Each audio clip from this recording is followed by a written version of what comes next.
চাকরির বাজারটা এখন আর আগের মতো নেই, তাই না? গতানুগতিক ৯টা-৫টার চাকরির বাইরেও এখন আমাদের কত রকমের অভিজ্ঞতা হয়। কিন্তু সমস্যাটা হলো সেই অভিজ্ঞতাগুলো, হোক সেটা কোনো সাইড প্রজেক্ট বা কোনো গিগ ওয়ার্ক, রিজিউমেতে ঠিক কিভাবে তুলে ধরা যায়। চলুন আজ আমরা এই বিষয়টি একটু সহজ করে জেনে নিই। একটু ভাবুন তো, একদিকে ছিল সেই পুরনো দিনের ৯টা-৫টার চাকরি, যেখানে কেরিয়ারের পথটা ছিল বেশ সোজা সাপটা। আর এখনকার দিনে আছে গিগ ইকোনমি, মানে ছোট ছোট প্রজেক্ট, ফ্লেক্সিবল সময়ে কাজ করা, যা অনেক বেশি ডাইনামিক।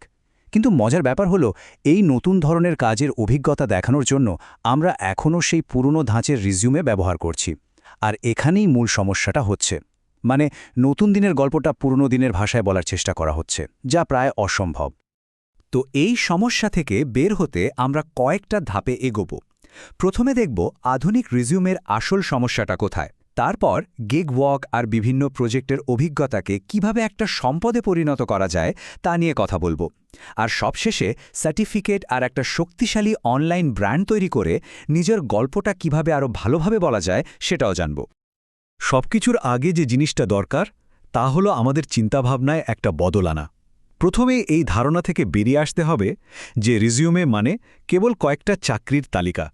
পুরনো একটা বাক্সে কি নতুন দিনের অভিজ্ঞতা ঠিকমতো আটে?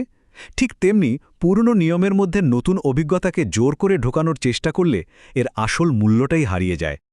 তাহলে ব্যাপারটা কি দাঁড়ালো? রিজিউমে এখন আর শুধু একটা কাজের লিস্ট না, এটাকে দেখতে হবে একটা পার্সোনাল ব্র্যান্ডের সারসংক্ষেপ হিসাবে। এমন একটা গল্প যা শুধু দায়িত্ব নয়, বরং দক্ষতা, অর্জন আর কাজের প্রভাবকে তুলে ধরে। আমাদের ঠিক এভাবেই ভাবতে শুরু করতে হবে। আচ্ছা, এবার আসা যাক গিগ ওয়ার্কের কথায়। মানে ছোট ছোট যে কাজগুলো করা হয়, সেগুলোকে কিভাবে একটা বড়সড় কেরিয়ার পয়েন্ট হিসেবে দেখানো যায়, চলুন দেখি।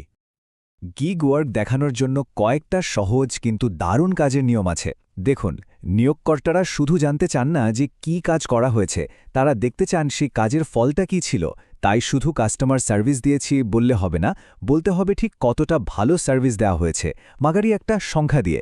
যেমন কাস্টমার স্যাটিসফ্যাকশন রেট কত ছিল। আর হ্যাঁ, একই ধরনের অনেকগুলো কাজকে একটা হেডিংয়ের নিচে আনলে রেজুমেটা দেখতে অনেক গোছানো আর প্রফেশনাল লাগে। আচ্ছা, একটা উদাহরণ দেখা যাক।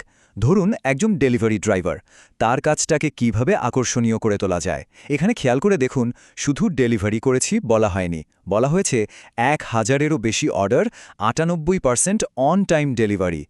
এই সংখ্যাগুলোই কিন্তু আসল কথা বলে দেয়। এগুলো কর্মদক্ষতার একটা পরিষ্কার ছবি তুলে ধরে। আরেকটা উদাহরণ দেখি, রাইড শেয়ার ড্রাইভারের ক্ষেত্রে। এখানেও দেখুন, সংখ্যা ব্যবহার করা হয়েছে। ৫০০র বেশি রাইড, 4.9 স্টার রেটিং। এগুলো কি প্রমাণ করে? প্রমাণ করে যে চালক নির্ভরযোগ্য এবং কাস্টমার সার্ভিস দারুণ। এমনকি পরিষ্কার গাড়ি রাখার মতো ছোট বিষয়টাও কিন্তু পেশাদারিত্বের প্রমাণ দেয়। গিগ ওয়ার্ক তো গেল, এবার আসি আরেকটা খুব গুরুত্বপূর্ণ অভিজ্ঞতার দিকে। সেটা হলো প্রজেক্ট। এখন প্রজেক্ট বলতে কিন্তু অনেক কিছুই হতে পারে। যেমন ধরুন ওপেন সোর্স কন্ট্রিবিউশন, কোনো ভলান্টিয়ারি কাজ বা হ্যাকাথনে অংশ নেওয়া। টেক ফিল্ডে যারা আছেন তাদের জন্য এই প্রশ্নটা খুবই পরিচিত। ওপেন সোর্স প্রজেক্টে কাজ তো করা হলো, কিন্তু এটাকে কি অভিজ্ঞতা হিসেবে দেখানো যাবে? আর গেলেও কিভাবে? অনেকেই এই ব্যাপারটা নিয়ে একটু দ্বিধায় ভোগেন। চলুন এই দ্বিধাটাই দূর করা যাক। ব্যাপারটা হলো, এর কোনো একটা ধরা বাঁধা নিয়ম নেই। কোথায় দেখাবেন তা নির্ভর করে কাজের ধরনের ওপর।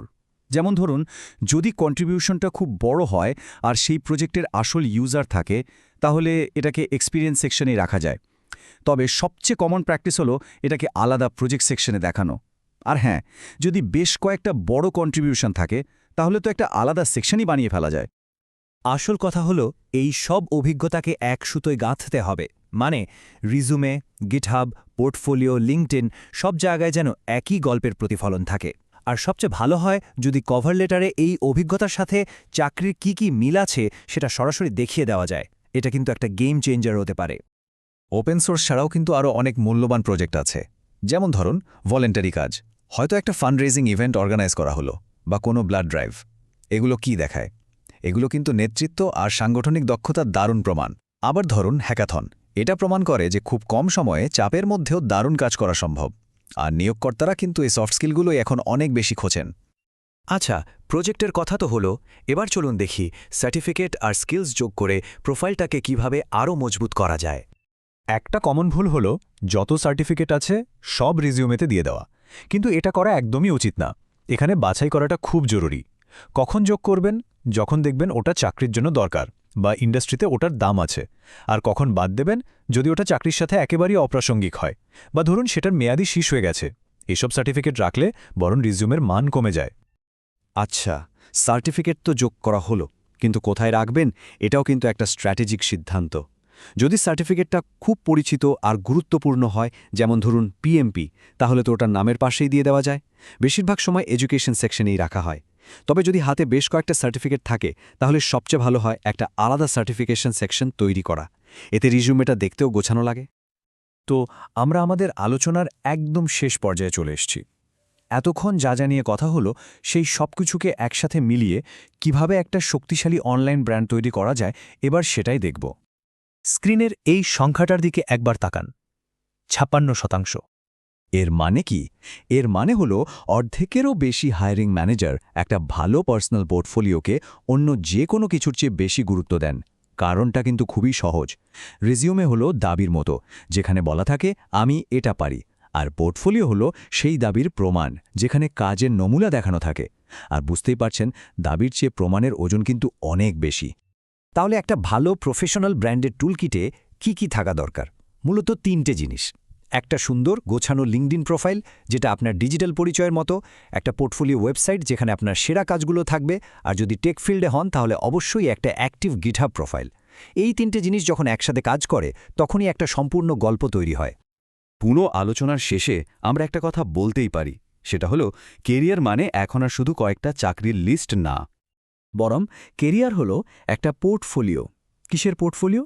কাজের মাধ্যমে যে প্রভাব তৈরি করা হয়েছে তার পোর্টফোলিও। প্রত্যেকটা কাজ, প্রত্যেকটা প্রজেক্ট, সব মিলিয়েই কিন্তু একজনের আসল পেশাগত পরিচয়। তাহলে এখন ভাবার বিষয় হলো, এই নতুন যুগে নিজের অভিজ্ঞতা দিয়ে কোন গল্পটা বলা হবে।